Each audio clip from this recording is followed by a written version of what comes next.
My name is Emily. I'm 36 and I thought I had the kind of life people envied. A stable job, a beautiful suburban home, a husband, Daniel, who never raised his voice, never missed a dinner, never once forgot to kiss me goodnight. Everyone said we were perfect. I believed them. Until one Tuesday afternoon, everything I believed shattered like glass. It started small, as these things always do. A phone left on the kitchen counter. I never snooped. But that day, something was off. A name popped up.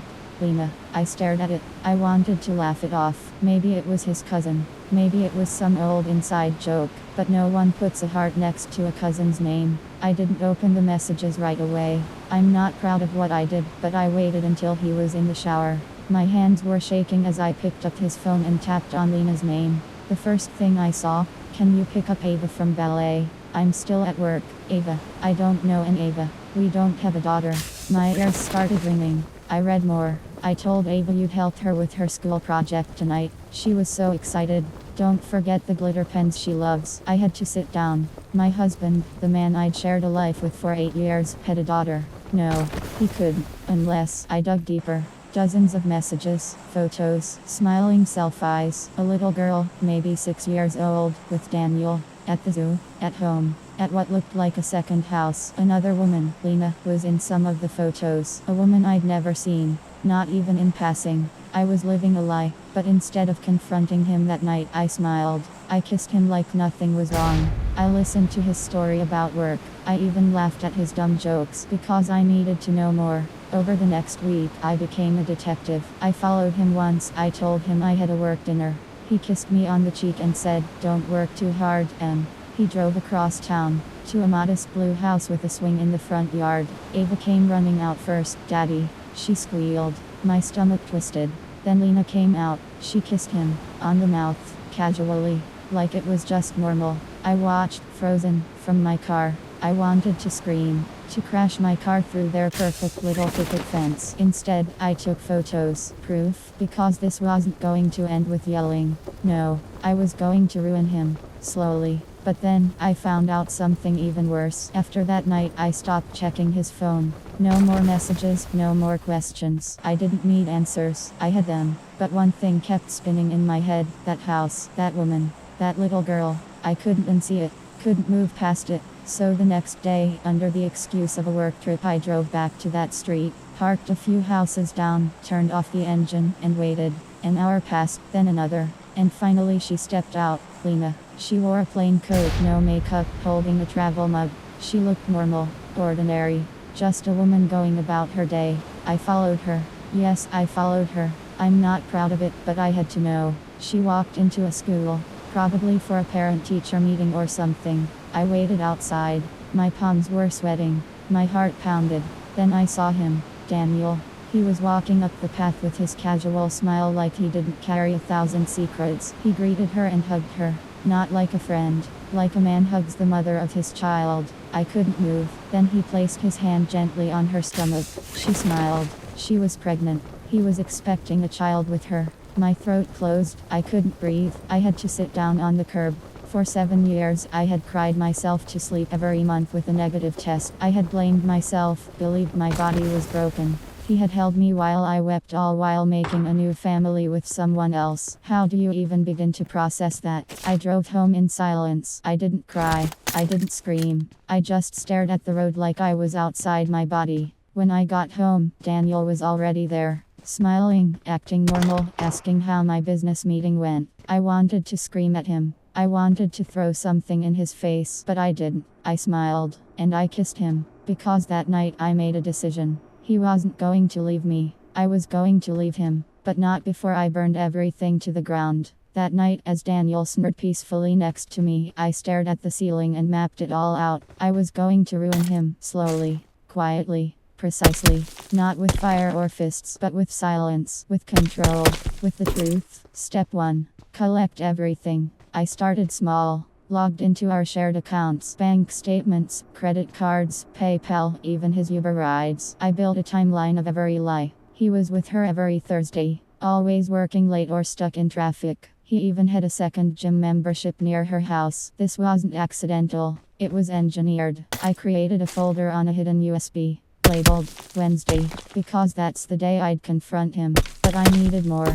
So I did something I never imagined. I contacted her. Yes, Lena. I created a fake profile. Emily. No real photos, just a vague face and some flower quotes. I sent her a message. Hi, I'm not trying to cause trouble. I just need to ask, is Daniel Lewis your husband? She didn't reply for 3 days, but when she did, it was one word. Partner. Partner. So not married. Interesting. I replied. I think we need to talk. Woman to woman. We moved the conversation to a male, and as much as I hated lying, I kept up the mask. I told her I was someone Daniel had dated briefly and that something felt off. She was cautious, polite, but clearly suspicious. Then I asked, how long have you two been together? She said, 8 years, since 2015. 8 years. We got married in 2017. I almost dropped my phone. This wasn't an affair. This was a parallel life. I asked her, gently, if she knew about me. She went silent for days. Then she sent a photo. Daniel and Lena on a beach, smiling, laughing, and in the corner a little girl, about 4, holding his hand. My stomach turned. Her next message broke me. I think we've both been lied to. We started comparing dates, trips, stories. Our timelines overlapped like a bad movie. Every lie he told me, he told her too. Even the same excuses. Then came the worst part. She wasn't the only one.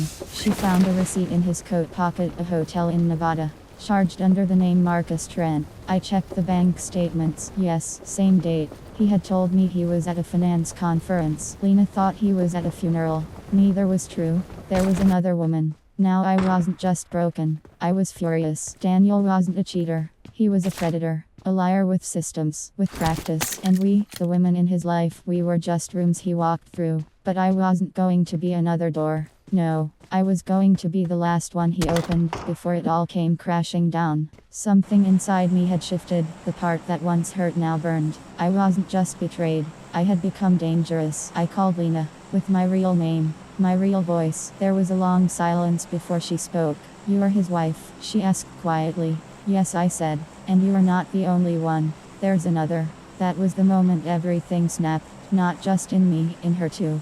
For a moment, we were two strangers bound by one man's lies. Two women who had never met, yet shared the same destruction. We met in person a few days later, in a quiet park. No makeup, no drama, just pain. Lena brought her daughter.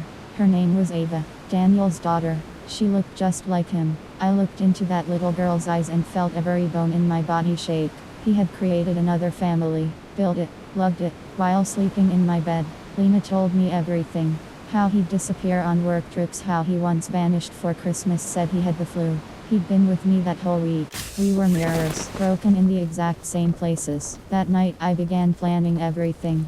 The confrontation, the exposure, the revenge. But not the loud, violent kind. No, I wanted Daniel to feel what we felt. Confused, betrayed, powerless. Step 1. Record everything. I bought 2 hidden cameras, placed one in our bedroom, disguised as a smoke detector, another in the living room clock. He never noticed. Over the next few weeks, I acted normal, laughed at his jokes, cooked dinner, even kissed him goodnight, and he was so proud of his little performance. He had no idea he was starring in a film that would be the end of him. Step 2. Legal prep. I met with a lawyer. Not just for divorce, for financial freezing. See, I discovered Daniel had a shared business account with a fake name, Trent Co., the same Marcus Trent from the Nevada hotel. He had funneled nearly 000 through it, probably supporting other women. My lawyer was brilliant. We began building a case for fraud, hidden assets, even child abandonment, once Lena testified. Step 3. The trap. It was Lena's idea, actually. She suggested we invite Daniel to a romantic getaway. Just the two of us, no phones, no distractions. He'd never say no to ego. We booked a secluded Airbnb, cameras in every room. And then Lena called him the same weekend, saying she had a family emergency and needed him to watch Ava. He said yes. He planned to be in 2 places at once. Classic Daniel. The night at the cabin, he came in all smiles, wine in hand. Kisses, lies. I let him pour me a glass, watched him settle in. Then I asked calmly, Daniel, do you know a girl named Ava? He froze, the smile vanished, and I saw something beautiful. Fear. He tried to lie. Of course, said it was a client's kid. One time babysitting. So I opened my laptop, pressed play. Video footage of him and Lena on the beach. Him picking up Ava from preschool. Him calling Lena baby on a hidden mic. He turned white. You followed me. He spat. No, I said.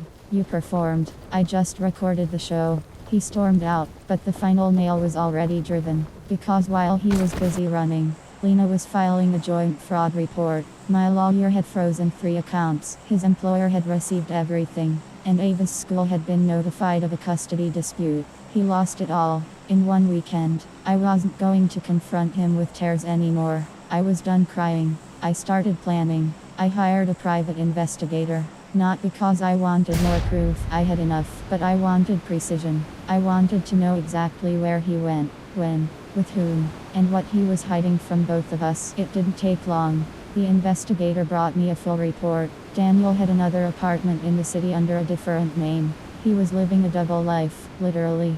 His late night work calls, spent in that apartment with Liana. Sometimes, he told her he was traveling for business, but he was actually home with me. He was juggling 2 full relationships, 2 women, 2 sets of lies, but that wasn't the worst part. The worst part was the money. Daniel had been siphoning money out of our joint savings account. Thousands, slowly, monthly, for years, transferring them into a business account registered to her name. He was building a future with her, a family, a company, a life, using my money. That was it. That was when the idea came to me. Not just to destroy him, but to make him watch it fall apart from the inside.